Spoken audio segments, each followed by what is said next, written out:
இன்னைக்கு கந்தசஷ்டி 6ஆம் நாள் சூரசம்ஹாரம். கந்தசஷ்டி விரதம் இருந்து இன்னைக்கு பூஜை பண்ணி சாமி கும்பிட்டாச்சு. சாமிக்கு நெய்வேத்தியமாக ஒரு ஸ்வீட் பண்ணியிருக்கோம். அது திருச்செந்தூரில் கொடுக்குற திருப்பாகம் ஸ்வீட் தான். அது எப்படி பண்ணுறதுன்னு பார்க்கலாமா? அது வீட்டிலே பண்ணலாம். முந்திரி எடுத்துக்கலாம், அதை மிக்சியில் அரைச்சிக்கலாம். அதே பவுலில் கடலை மாவு, அப்புறம் ஒரு பேனில் நெய் ஒரு ஸ்பூன் ஊற்றி கடலை மாவு சேர்த்து நல்லா கிண்டி விட்டுக்கலாம். நல்லா கிண்டிக்கலாம்.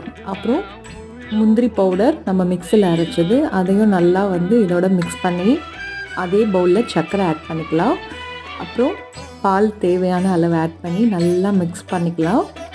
அப்புறம் ஏலக்காய் தூள் ஆட் பண்ணி நல்லா கிண்டி விட்டால் நம்மளுடைய திருச்செந்தூரில் கொடுக்குற திருப்பாகும் பிரசாதம் ரெடி.